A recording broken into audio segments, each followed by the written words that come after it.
Bye, everybody.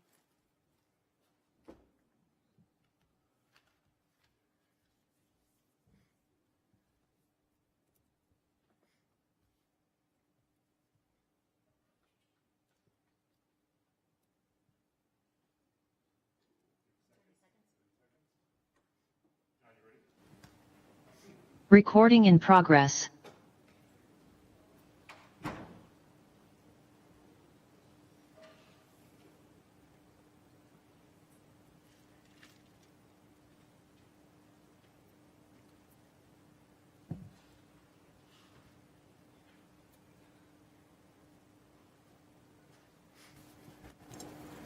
I'm going to call this meeting to order. Will you please stand and say the Pledge of Allegiance with me?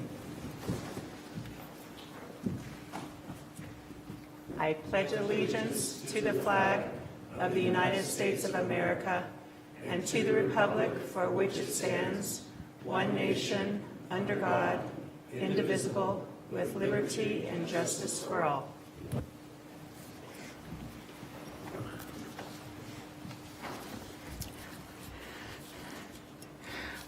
Board Member Gonzalez.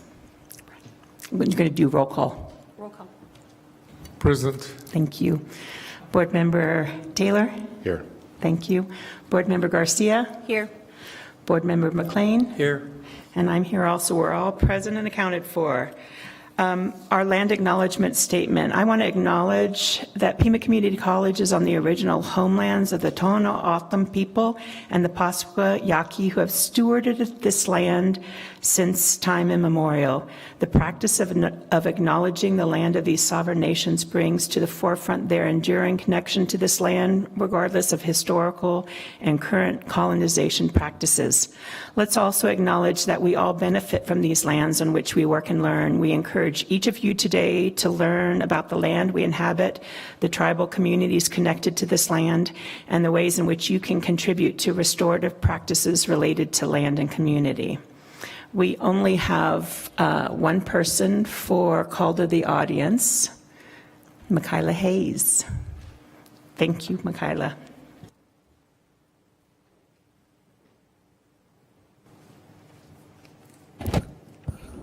Good evening. I missed. Good evening, board members, Chancellor Nassy, colleagues, and guests. I'm MLA Hayes, your PCCA president, math faculty, AERC co-chair, and one of the writers for our HLC assurance argument. First, I want to welcome you back to a new academic year and welcome Dr. Nassy to PCC. It's been wonderful to have you as part of the community, and I've enjoyed the positive approach, kind words, and intentional listening as you enter into your time with us here. Your welcome at All College Day was positive, specific, and something that left me feeling hopeful about the future with working with you.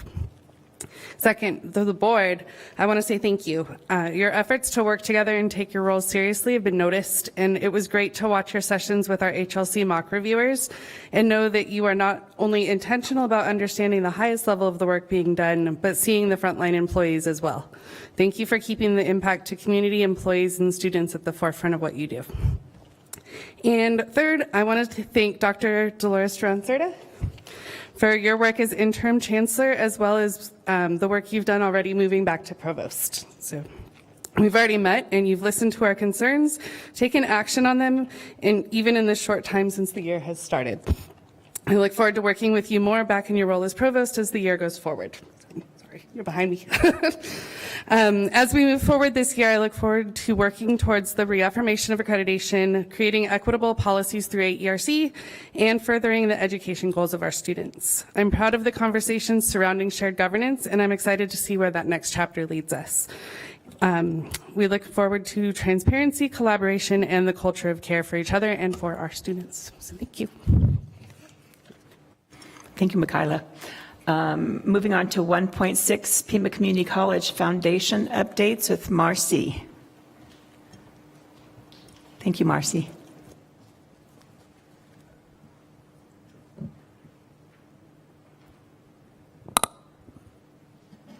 There we go. Good evening, Board Chair Rial, governing board members, Chancellor Nassy, guests, faculty, students. Thank you so much for allowing me a few minutes to be able to speak this evening. We've been busy since our last meeting, so as always, I won't read all of the slides, but some of the things that, some of the things that we've been doing, the foundation went through a fairly robust strategic planning process, revisited our mission, our vision, and so we slightly altered our mission. Our vision stayed the same. We came up with our value statements, and we have 3 major goals for our strategic plan, including securing financial resources, that's what we do, amplifying the impact of both the foundation and the college, and providing excellent service to those that we work with, including our colleagues at the college, as well as donors, potential donors, students, etc. Some of the things that we participated in, these are 2 students who received scholarships from the Oro Valley Chamber of Commerce Foundation scholarship that they established in honor and memory of Al and Marilyn Cook. So I went to a brunch and they were 2 of the 4 students who were awarded. We held a renovation celebration at the BCT facility. Several people who are here were there, and we were able to introduce to the building and construction community what the space is empty with the vision of what it will be when it is renovated. And so we continue to work with people to learn more about how they can contribute to purchasing equipment or donating equipment that will make that space truly state of the art. The Tucson Street Rodders, they do a car show in April every year, and they gave us a check for $25,000, plus it was matched by the Hillman Foundation, so that was very nice. We welcomed Chancellor Nassy to the college with this little poster that welcomed him outside of his door.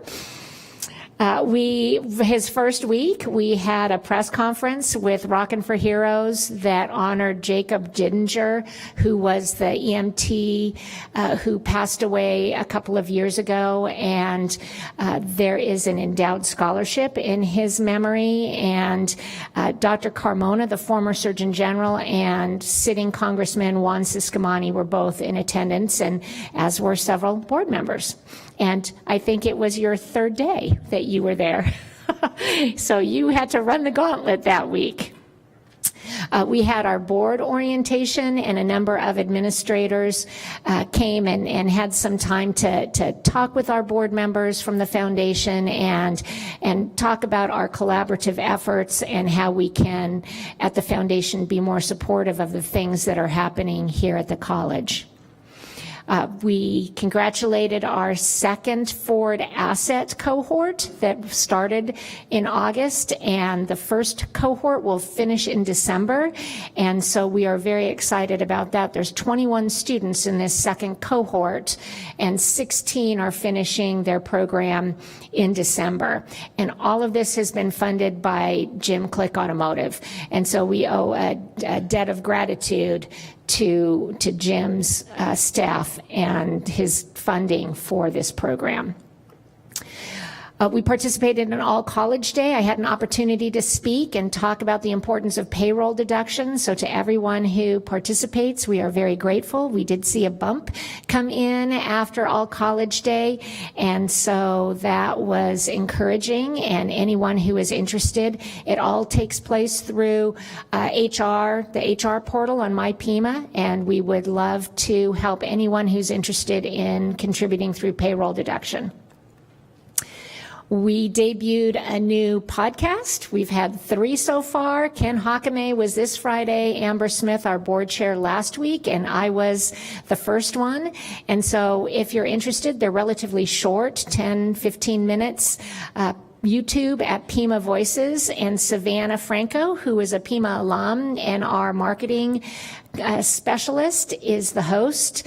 And so if you haven't already been invited to participate, you very well may, as we continue to tell the different stories of what's happening around the college and with the foundation.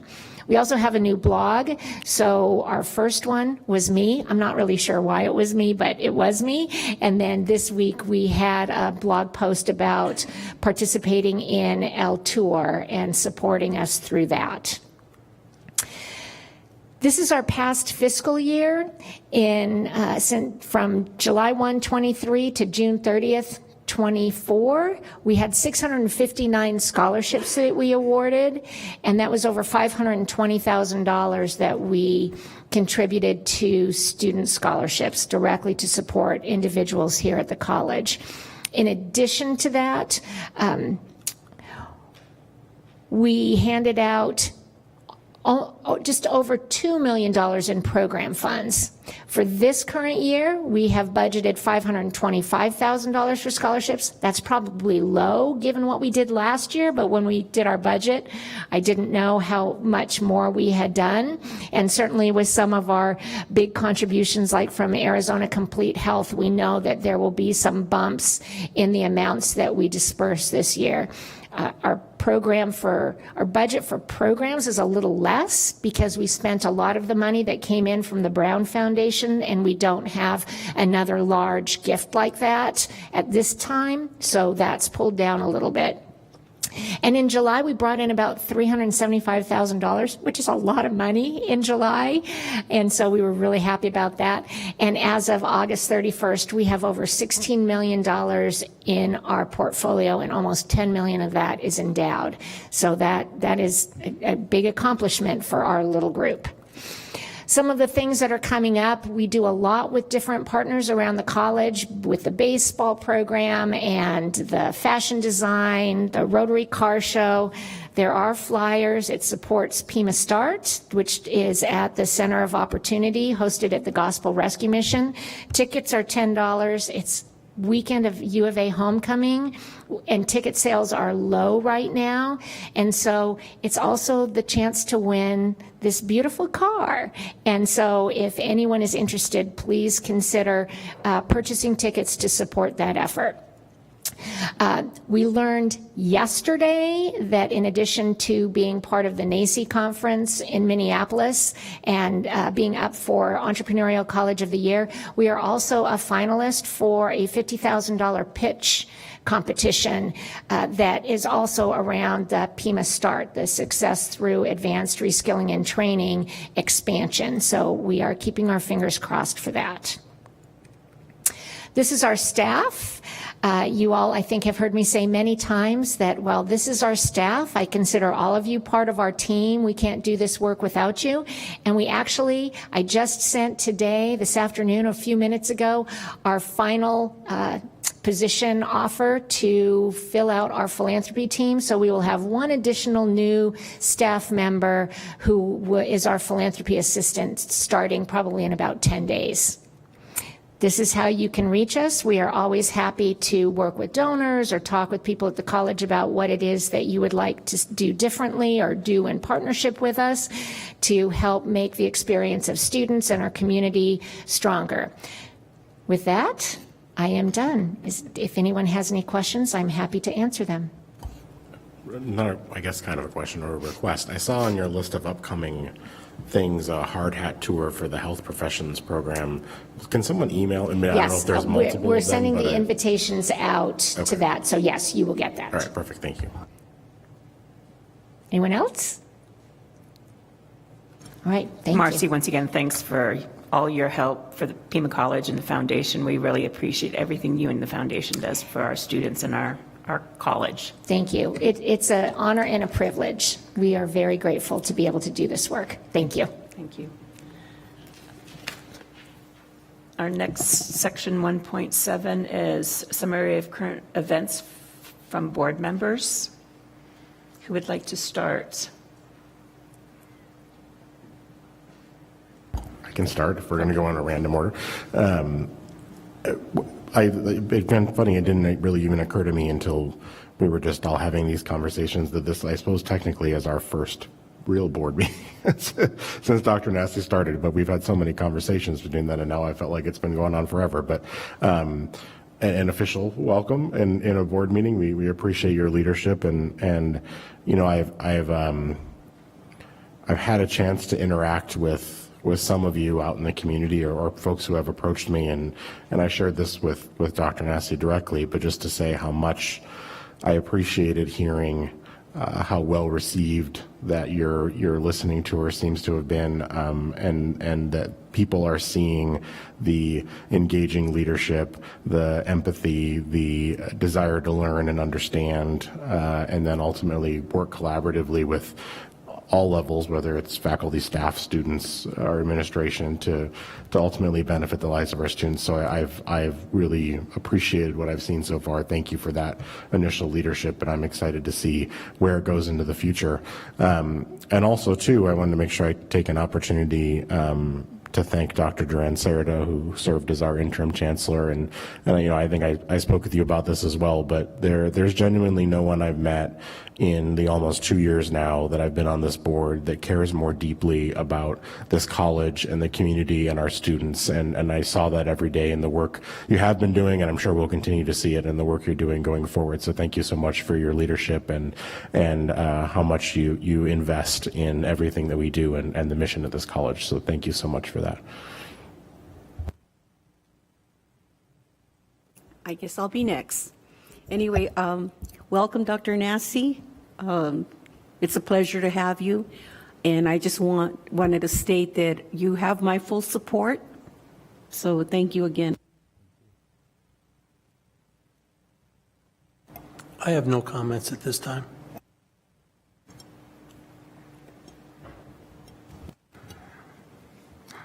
I also want to welcome Mr. Nasty in reference to coming on board with all of us here within the community.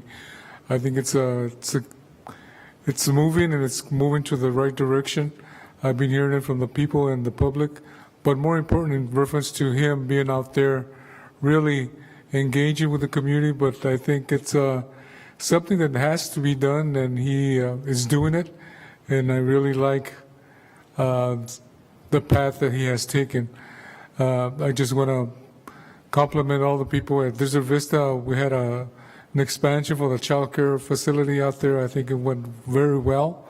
I was present there. I was very honored to be with the people there. I think it's a starting point, as I mentioned when I said a couple of words, a starting point in reference to the community, in reference to providing those young people the facility to have the peace of mind in reference to their child being in the child care, but more important for those students really focusing on their academics as well too. But I just want to say is that it's a starting point in reference to what we have at Desert Vista, and hopefully we can expand it through the other institutions, the other campuses too.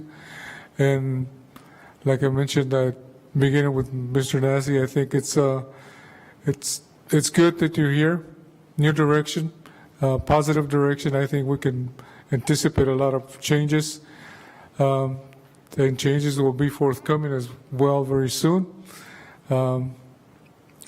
Elections are coming up, so I am running for re-election, so I need all the support out there if I can.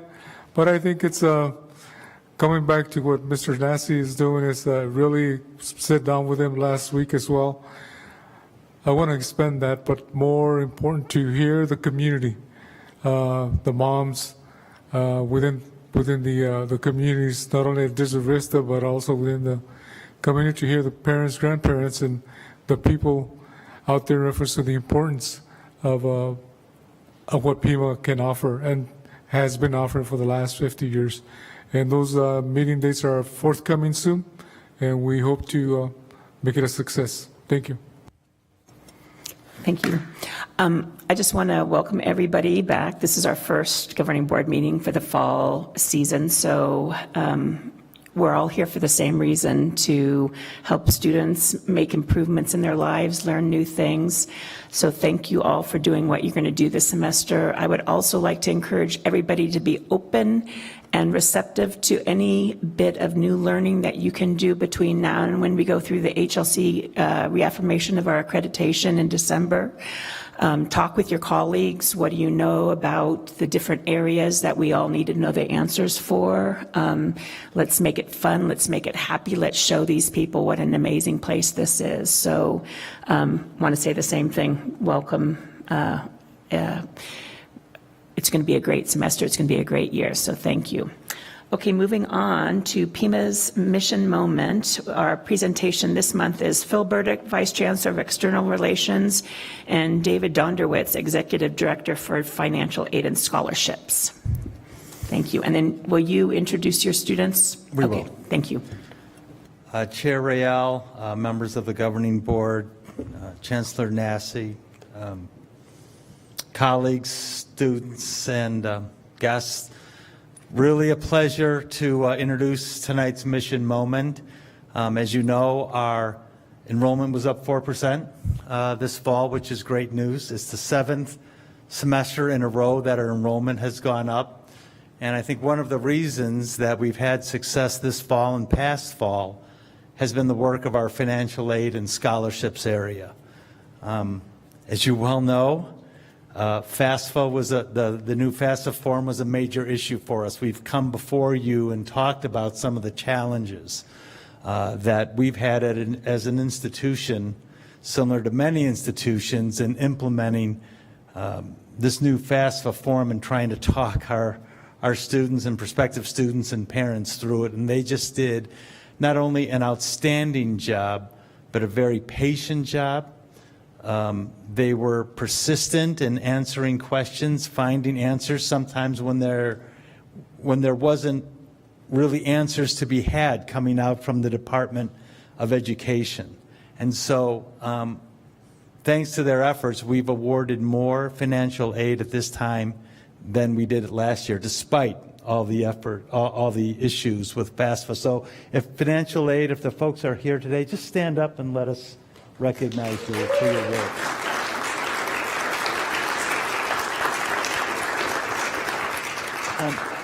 So before I introduce David Donderwitz, who's going to go through the numbers with you, and we're going to introduce a student as well.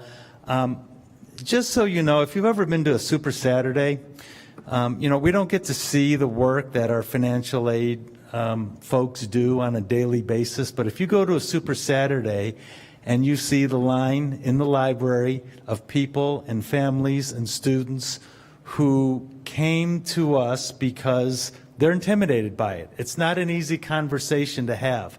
But I will tell you, just watching them, how patient they are, how kind they are, how knowledgeable they are, and they will always go the extra mile to help students and families fill out a form that, frankly, it's complex, didn't always work, and have difficult conversations because it's dealing with their, you know, the financial life of their family. And they just do a terrific job, and to watch them in person was just so gratifying. So we're so grateful for them. And let me now introduce the Executive Director of Financial Aid and Scholarships, David Donderwitz, who's going to go through some numbers for you. Thanks.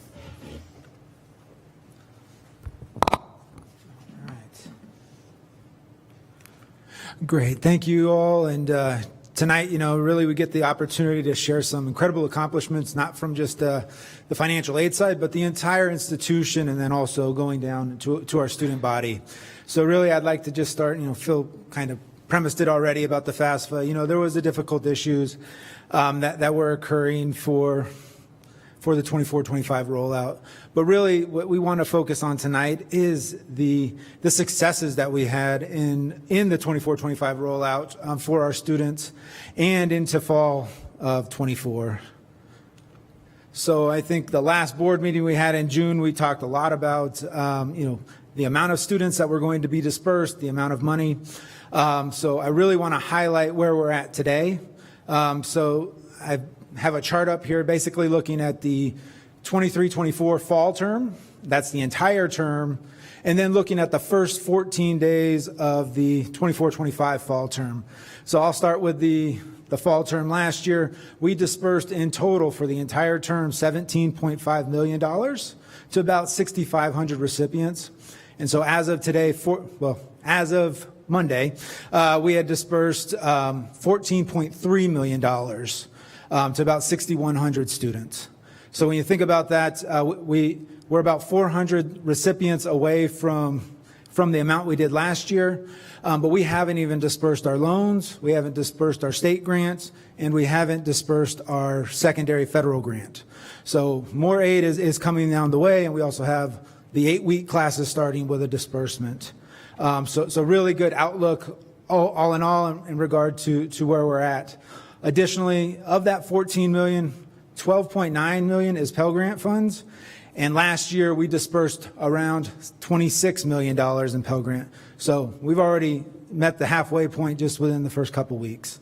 Obviously, stuff will change throughout the semester, but really good indications of where we're going.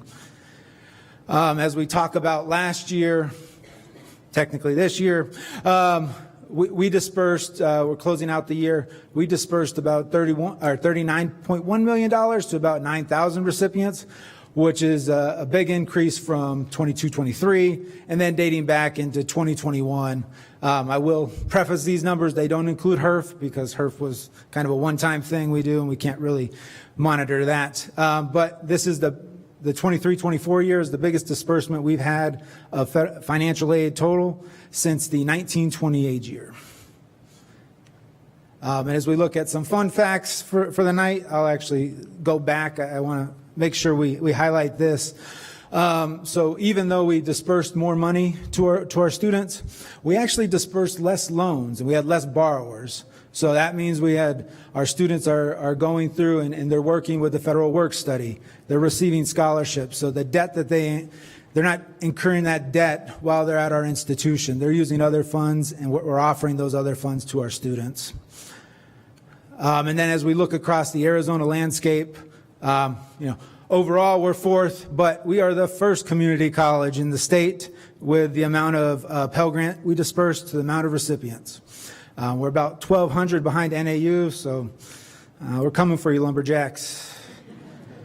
And then lastly, and Phil did a really great job, and we thank his leadership, but really we want to make sure we extend that thanks to the students and their parents and their spouses to persevere through that application. We know it's a struggle to be on hold with federal student aid IT or help desk for 4 to 6 hours a day, just trying to get your FAFSA submitted. So we really are grateful for our students and their families. And also just a big thanks again to the Office of Financial Aid Scholarships, just that leadership and perseverance that they showed. Really the amount of patience and grace that we had throughout the entire time really helped us get through the process because we weren't panicking. A lot of schools panicked. They still haven't dispersed aid. And then really we talk about it a lot in our office, and I know people are probably tired of hearing it. Financial aid is an institutional responsibility, so we'd like to thank all of our partners that helped us through this. I'm going to highlight a few, but there's so many we can't go through them all. But really enterprise systems, information technology, web systems, they helped change code. They helped us plan, implement new technologies, new tools for our students and for us to bring in the information we needed. And then also, as we go across the entire landscape, really a big thanks to the foundation and our external donors because they are making this happen. We also have a lot of help from the other areas in regard to the administration of these funds. So we really appreciate all that they have done. In this time, they really showed us a lot of grace and really helped us meet those students where they're at. They also help the students through the process, and then they also have to carry out their duties of administering the funds. So we appreciate all the areas, and I know I've missed some on here, so I do apologize, but we appreciate it greatly, and I know our students do. At this time, I'm going to turn it over to Carla Gonzalez. She's our Assistant Director of Scholarships and Outreach. Thank you, David. Good evening, members of the governing board, Chancellor Nassy, and all guests. It is a pleasure for me to introduce today a student scholar who is here to share his story and how the impact that Pima Community College has had on him. And with that, I welcome our student, Morgan Gibson.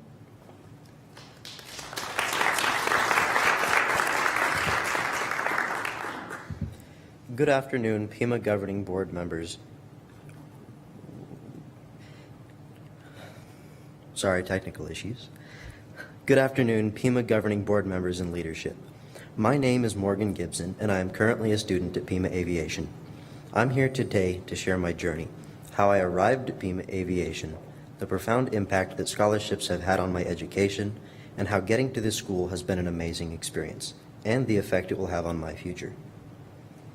I graduated from Sahuarita High School in May of 2023, with plans of attending Pima Aviation later that year in November. The road to get here was not easy. I first needed to secure a job, find housing near the school, and most crucially, figure out how to finance my education. One of these significant challenges I faced was housing. If I hadn't moved to South Tucson, I would have had to commute over an hour and a half each way to my hometown of Arivaca. This would have been incredibly taxing and made it difficult to balance work, study, and personal time. I am incredibly grateful to my uncle, who has generously allowed me to set up an RV on his property in South Tucson for merely the cost of utilities alongside the help of my parents. This arrangement has significantly reduced my living expenses, alleviating some financial pressure and enabling me to concentrate on my academic goals. When I sat down and did the math, I figured out that the average rent and utilities for Tucson in 18 months is $25,000, while I will have paid just above half as much at $13,000, including the purchase of an RV. Over the past 10 months at Pima, I've dedicated myself to excelling in my studies. I've worked to maintain strong grades to justify the scholarships I have received thus far. These scholarships have been vital for me to attend Pima Aviation, especially given that I do not qualify for federal grants and my family is unable to cover the costs without taking on major loan debt. As is to why I'm very grateful for the aviation students who earned roughly $350,000 in scholarships last year, and the overall student loan debt at Pima is lower due to that fact. As for my future aspirations at Pima and in Pima Aviation, I wish to become a top-notch aviation mechanic, possibly specializing in non-destructive testing.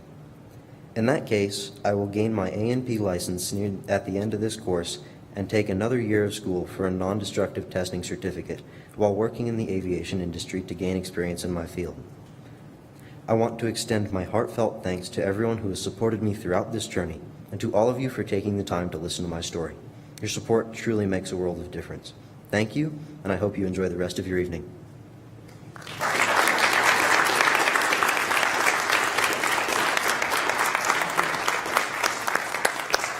Thank you, and happy to answer any questions you might have. I don't have a question, but just I can repeat the thank you back to you all and the team that works on all of this to make sure that our students are getting the resources they need to be successful in their education. And Morgan, thank you. Good luck. I know it's not easy to stand up in this room and talk to all of us, but it really does make a big difference where we can see the impact of what's going on, and it propels that forward not only for you, but everyone who's going to come after you that goes through these programs. So thanks for taking your time tonight to be with us. I appreciate it. And I just want to say thank you to the financial aid and the student services. I really think it's great that we are promoting the Pell Grant and things like that without having our students incur a lot of debt. So thank you. I would assume it might be trickier because, free money is always harder to get than money that you have to pay back. But I really appreciate what you're doing for our students. So thank you so much, all of you. Thank you. Okay, we're going to be moving on now to our administrative reports. And up first, faculty report with Rita Lennon. Good evening, Chair Riel, members of the board, Chancellor Nassy, family, colleagues, everyone. My name is Rita Lennon, and I'm here to give the Faculty Senate report. We had our our second meeting of fall 2024 on September 6th. And although we had a packed agenda, I wanted to say, first of all, thank you so much for Teresa Riel for always attending our meetings. We really do appreciate you being there. Chancellor, thank you so much for being there for the second time as well. And I also want to extend a thank you to the provost, who's always there as well.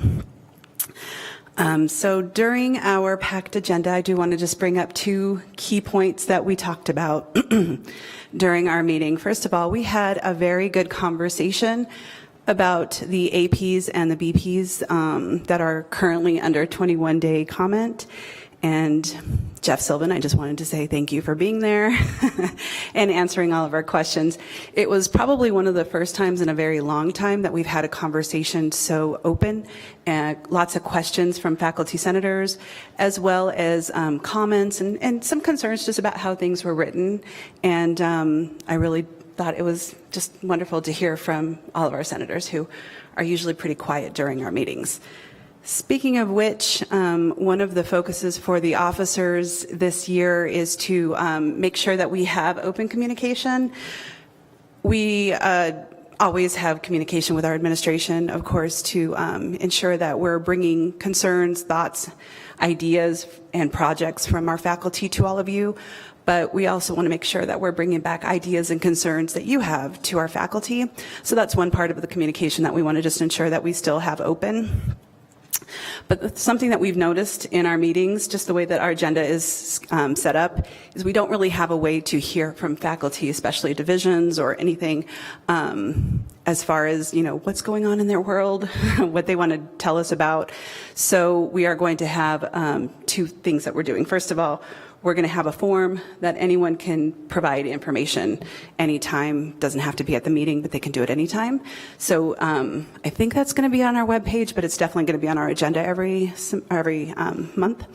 And also, we're going to showcase a division every single month at our meeting. So the first one was with my partner here, Jim Craig, and he highlighted three of his programs. One was health information technology, one was accounting, and one was the vet tech program. Sorry, Carla.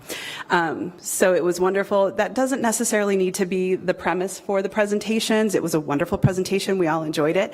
But, if there's a curriculum overhaul or learning outcomes that they're changing or anything that they're working on in their world that they just want us to know about so we can bring it forward to you, we are going to invite them. So with that concludes my report. Thank you. Thank you, Rita. And then our next report is the administrator report by Jim Craig. Good evening, Chairperson Rial, distinguished board, Chancellor Nassi, PCC, family, and friends. I'm Jim Craig. I'm the Dean of Business, IT, and Hospitality Leadership. First of all, the administration warmly welcomes Chancellor Nassi.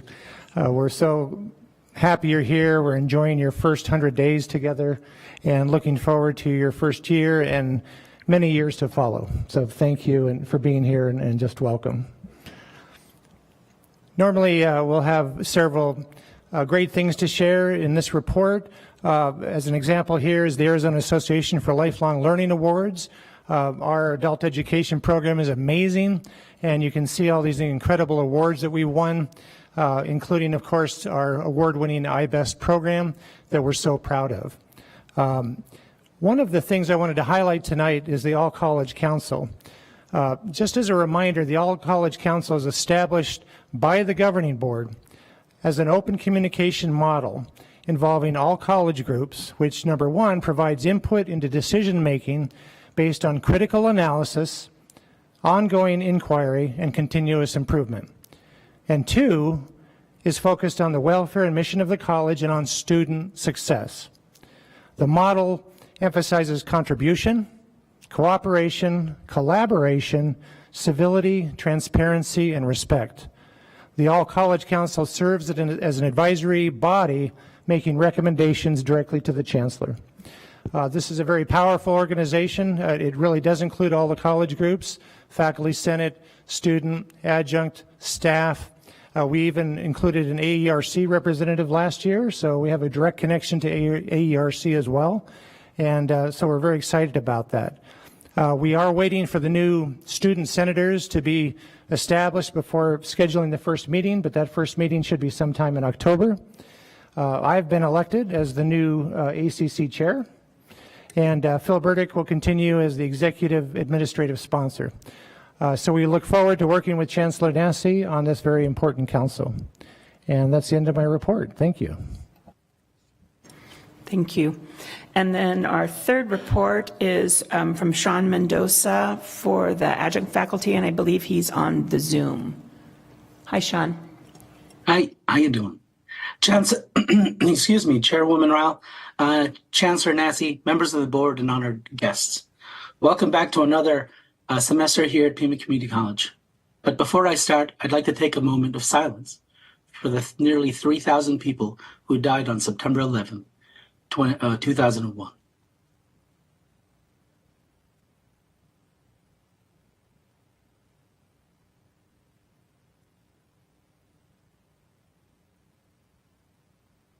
Thank you. Their lives will never be forgotten. With the fall semester in full swing, I want to provide you an update on the projects and activities of the adjunct faculty. Just last week, Chancellor Nassy attended our online Google Meet session. At the session, he discussed a variety of topics ranging from challenges facing adjunct faculty to communicating the value of an associate's degree from Pima to our Tucson community.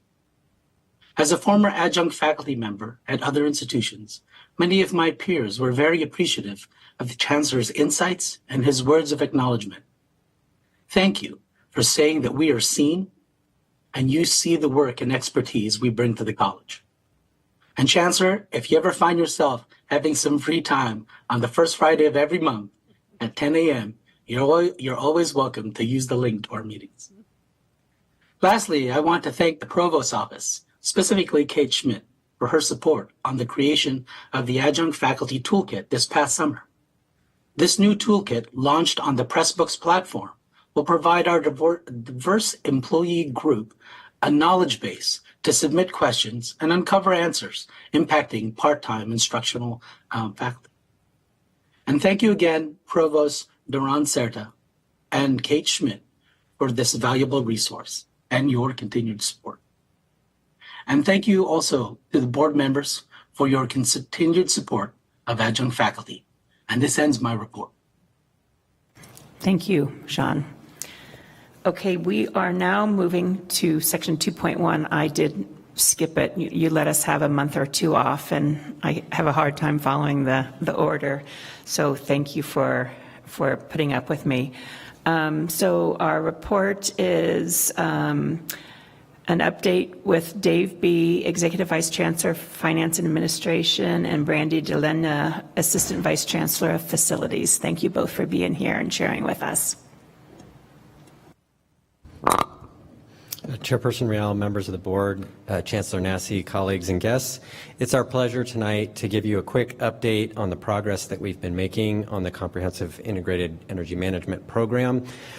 Just to quickly recap the purposes of this program, there are two primary purposes. One was to improve our energy management infrastructure across the district, systematically replacing systems and controls with a focus on cost savings and return on investment for those systems, and also to enable us to better use the data and analytics that are involved, that are available now through HVAC and control systems, to be able to better diagnose when equipment has problems, or to be able to address concerns and issues that pop up.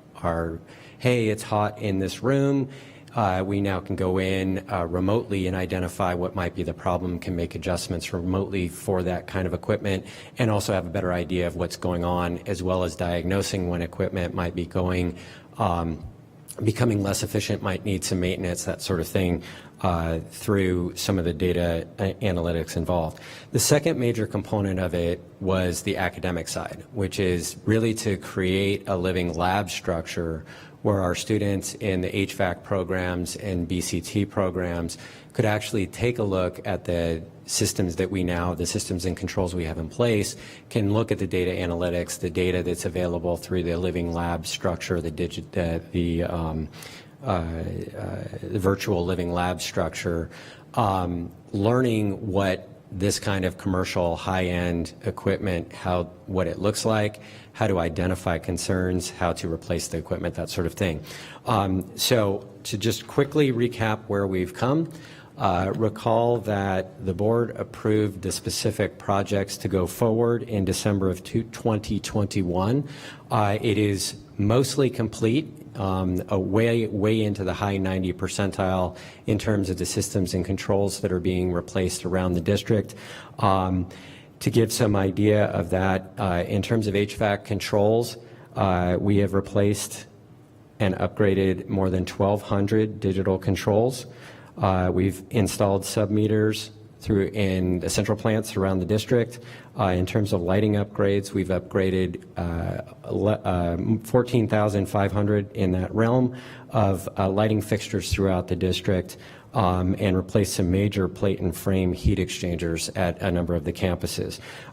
This chart shows both the expenditures to date, the percent complete involved, and then an estimate for the annual utility savings, because again, this was really focused on saving money over time by replacing inefficient equipment and system controls. So you can see over on the right-hand side, the estimate at this point with what's been replaced is in the neighborhood of $750,000 of savings per year. That's about a 37% reduction in our energy expenditures. On top of that, you can see at the bottom part of the page here, that does not include also the TEP rebates that we got as a result of putting in more energy efficient systems. We've received rebates greater than $1 million. So overall, it's been a very successful project. It is ongoing, and the next major phases of it are going to be related to building out the living lab structure. Currently, the academic programs have the ability to access the digital control and the digital information through the virtual system control data. And then the next part is part of the ST West renovation is going to be building out the actual physical lab. And we put some, in your materials, put some information about what that the design structure and what that might look like. You'll be hearing more about that later in the fall, and then as that ST West project goes forward. So with that, Brandy and I are here, happy to answer any questions if the board has any about this project and the status of it. Hello, thank you, Dr. B. Okay, my first question is, I noticed that you've got completion rates here. Okay, so in addition to the completion rates, you're expecting it to be completed by the end of fall of this year, is that correct? For the college's infrastructure stuff, it would be definitely by the end of the fall. And in terms of the lab structure, will be a little later than that, I suspect, right? Because it's really starting in the late fall. And what was our contract for? Like, when was it supposed to be finished? The original contract. Oh, yeah, do you know? So the original contract was set to be complete June of this year, and it was extended to allow for the new buildings that are in place, the transportation, manufacturing, H&J, F building, to also get the train controls so that more of our campus will have the consistent digital readout. Did that come before the board? That was part of the approval process. We had a contingency listed there, and we discussed at that time that some of that contingency would be applied to that. And then my next question is, how much of this expense, I mean, I noticed here that you have all this, the amount that was expended. How much of it was paid to other contractors besides this particular company? Because you did some RFPs outside of this. This amount reflects money that was paid to the train contract. Yeah, I know, but I want to know how much was spent outside of that. Well, we do have instances where, as Dr. B indicated, the software allows for us to understand when there's compromised HVAC equipment. So in those cases, when we find that situation, we have made some improvements, but I'll have to get that information for you. I don't have that with me today. Well, I guess what I'd also like to know is exactly how much money have we put into these systems? How much are we getting in return? And then the other portion of it is the fact that rebates, okay, who's getting the rebate? Is it Train or is it Pima? Oh, we get- Rebates, okay, but the rebates don't count as a savings, okay, because we're going to get that anyway. And then I notice here that it's all estimates. Okay, so what I'd like to see is a comparison as to what was actually on the contract, and in addition to that, what are we at and who's measuring? I mean, we just approved a contract, right, about 3 months ago to have somebody come in and do an evaluation. Is that being done? Have we been receiving those savings now? So I can speak to that. The bullet that's just directly underneath the graph reflects the savings that we've incurred over the last 18 months. Those are actual savings based on bill receipts. And so you see that at 623,512 versus the 746,120, which is very close to the contract amount that was guaranteed as a savings. Okay, wait a minute. I'm kind of lost here Sorry. on this. Say the number again so I can follow. Below the graph, there's a bullet, and it talks about the actual savings of 623. Do you see that bullet? Oh, okay. Sure. Okay, so what that reflects is, and I'm so glad to be able to explain this or describe this. When we start construction, any construction project, we're at 0 improvements. And over the year, 18 months, that we have this project running, then we complete the project, various stages of construction. So what we do is we talk about midpoint of construction, 0 to full, 50% on average. So if we took that 746 and divided it by 2, that's 350-ish, right? Well, bad math, but right around there. Got it. And then look at the 18-month savings, and we're right on target. It looks like it's low, but because of that midpoint of construction, we're hitting our targets. Okay, well, first of all, please excuse me, but I would like to know exactly that company that we hired to do the measurements. I want to see that report. That's So I would like McKinstry. I don't think this is it, so I'd like to see it. So McKinstry is our commissioning company. Right. That's who you're talking about. And they have come in already and evaluated all of the plan that Train has in place. And what their next process, when the job is complete, then their process will be to come in and evaluate, just as you've said, how have we hit those marks? And we'd be happy to bring that information to you. We're thinking October, November. Okay, then the other part of it is also the solar system. Okay, Train can't take credit for the solar system because that is separate. That's a different contract. Absolutely. So I would, anyway, as a board member, I actually want to see that we're getting what we paid for or what we're paying for. None of these numbers reflect anything to do with the solar system. So before we got started with the Train project, we had a baseline which already included the solar system savings. So when we're looking at the savings that we're comparing to, that's already part of that baseline. Okay. Okay. Thank you. You're welcome.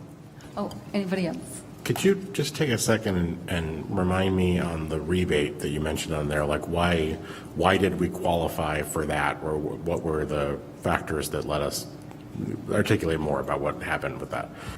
I would like to get back with you on that to give you specifics, but what I can tell you is that TEP evaluates whenever somebody puts in an energy savings system, they evaluate what that savings will be with an impact to their systems, and they give rebates because our savings help their equipment operate more completely for the community. So I know that's why they give us the rebates, but I don't have the specifics for you. I'll get those. Okay, so whatever project we undertook is what triggered Yes, the absolutely. rebates. We don't normally get regular rebates from TEP. Specifically related to energy savings, we could possibly do another energy savings. It doesn't have to be this specific, but this is the one that triggered those savings. Thank you. You're welcome. Thank you. Thank you. Okay, continuing on with the administrative reports. Higher Learning Commission report. Dr. Dolores Duran Cerda, Provost, and Executive Vice Chancellor of Academic Affairs. Thank you, Dolores. Thank you. Good evening, Board Chair Real, members of the board, Chancellor Nassy, welcome to your first official board meeting, colleagues and guests.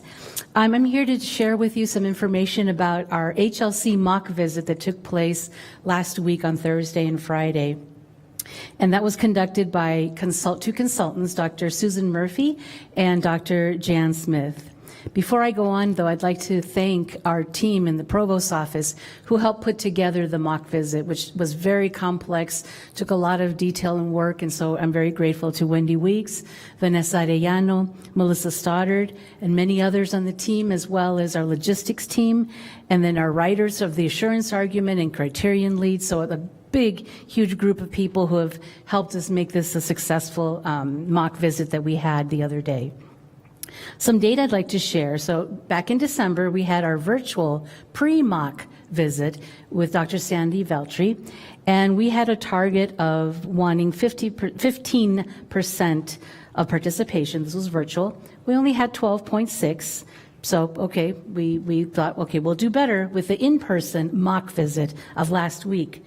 We were hoping we'd get 20%, but we got 26.3% of participation of in-person folks. So we're very grateful. Thank you. All of you probably in this room participated in one way or another.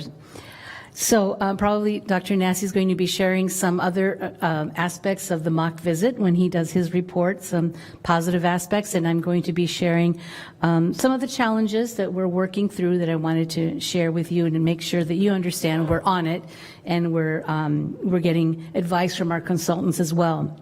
So one aspect was the embedded report on the complaint process and complaint session itself. And what they advised is that we focus more on the changes that have happened. Not so much the history and the context, but what's the difference? What has changed since since the focus visit? Another aspect is dual enrollment. We've done such a spectacular job growing dual enrollment, and we have such robust partnerships with our high schools. This is so important to us, but we just want to make sure that we monitor and track everything that we do and make sure that the oversight of academics and everything is going well. So again, we're receiving really valuable feedback from the two consultants on how we can proceed with that. So we'll be doing well with the assurance argument in that sense as well. And then some general pieces of advice. They said for us in the sessions to answer the questions, listen to the team's questions carefully because they're asking them for a reason. They want to make sure that what we say, what we respond is confirming what's written in the assurance argument. So, and then provide specific examples. So that's advice for all of us here. Again, focus on the changes that have been made since the last visit and any visits that we've had. Also, make sure that we all read the assurance argument and the embedded reports. How many embedded reports do we have? 2, that's right, yes. Also, the consultants stated that the board did a fabulous job, that the mission and the purpose of the board, of the college, just shine through. So thank you for your participation and knowledge with this. They said that Pima's mission is clearly vital for all staff and faculty. And with our new leadership, with our new chancellor, employees are collectively looking ahead positively. So that was clearly stated as well. And then they said one last piece of advice is Pima has one chance to tell our story. So let's take advantage of it when they come in December. Okay. So that is my report, unless you have any questions. Thank you. Let's give a round of applause to all the HLC people who've been doing all that great work.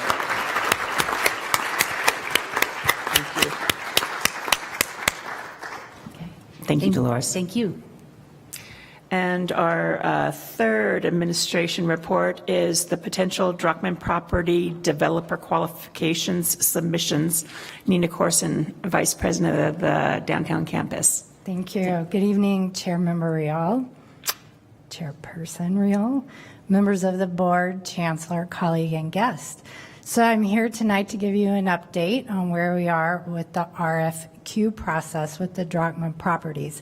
Just as a quick reminder, late last fall, the board asked the college to convene a group of primarily external stakeholders to come up with uses of the properties and potential funding sources. That group did that and made a recommendation they made a recommendation for potential uses and made for the funding sources, asked the college to pursue an RFQ to identify a developer that might partner with us on a land lease option.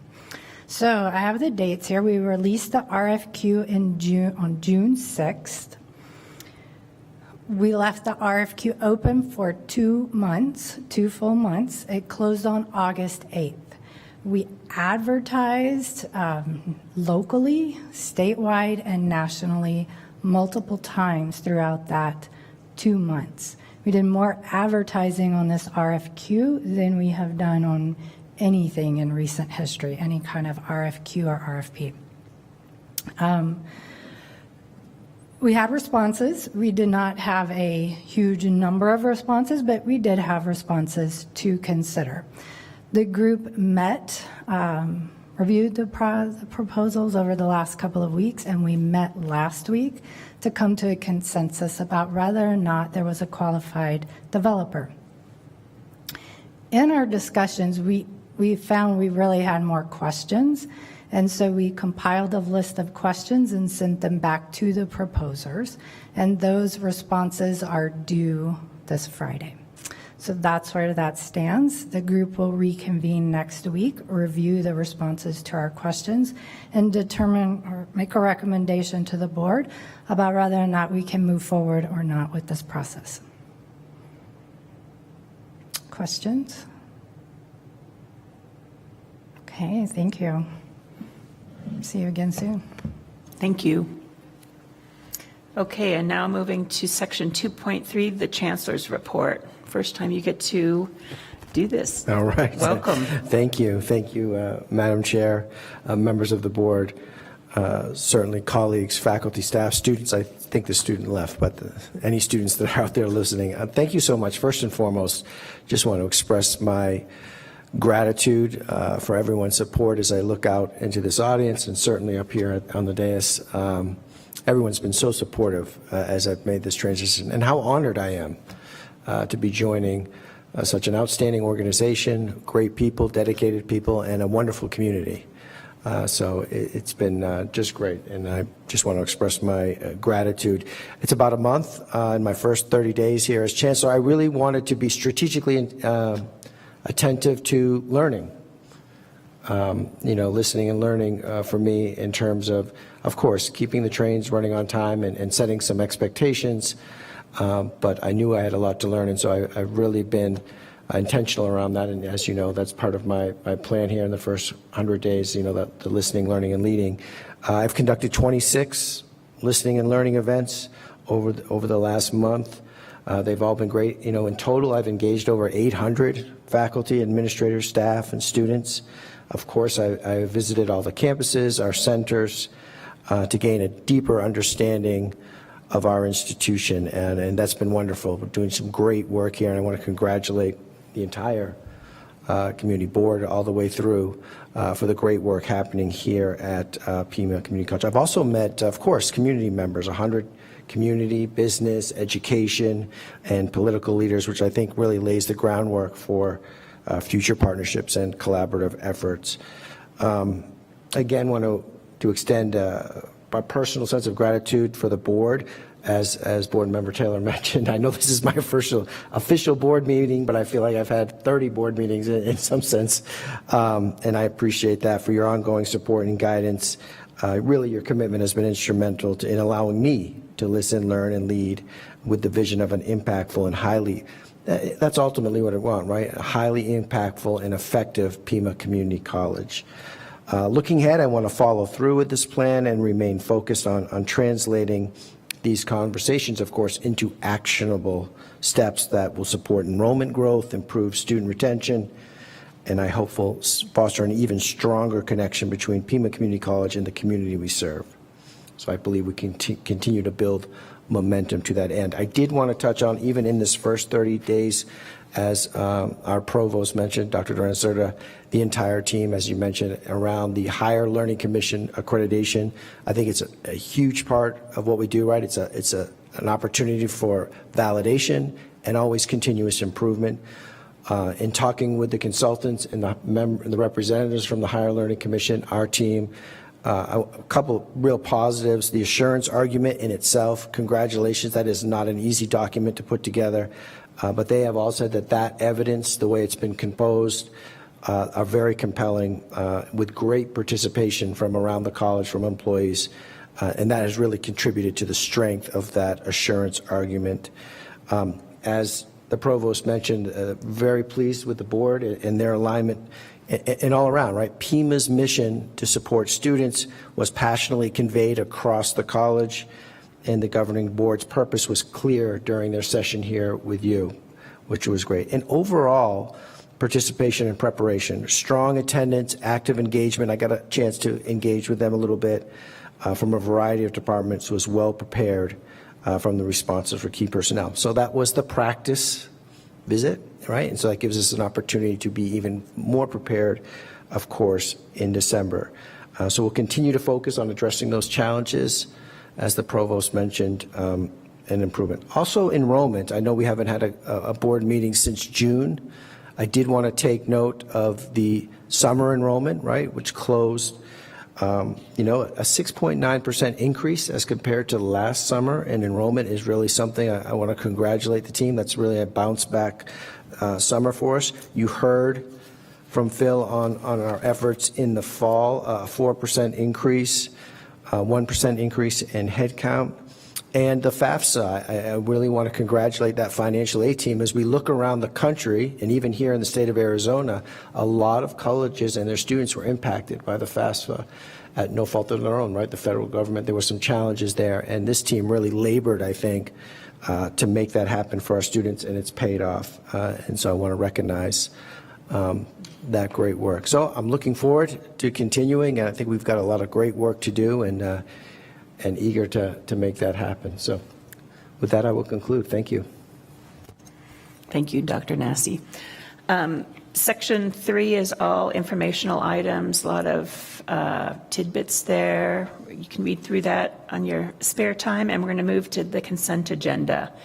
Do I have a motion to pass the consent agenda? Madam Chair, I move we approve the consent agenda. Second. All in favor, say aye. Aye. Any opposed? Motion passes unanimously. Moving on to Section 5, we have one action item, to approve the Chancellor's goals. Do I have a motion to approve the Chancellor's goals? So moved. Second. Any discussion? Okay, all in favor, say aye. Aye. Any opposed? Motion passes. Do we have any requests for future agenda items? I think we should end the meeting early so the Chancellor can get going on his goals. Okay, I'm adjourning this meeting. Thank you all for being here. Meeting adjourned.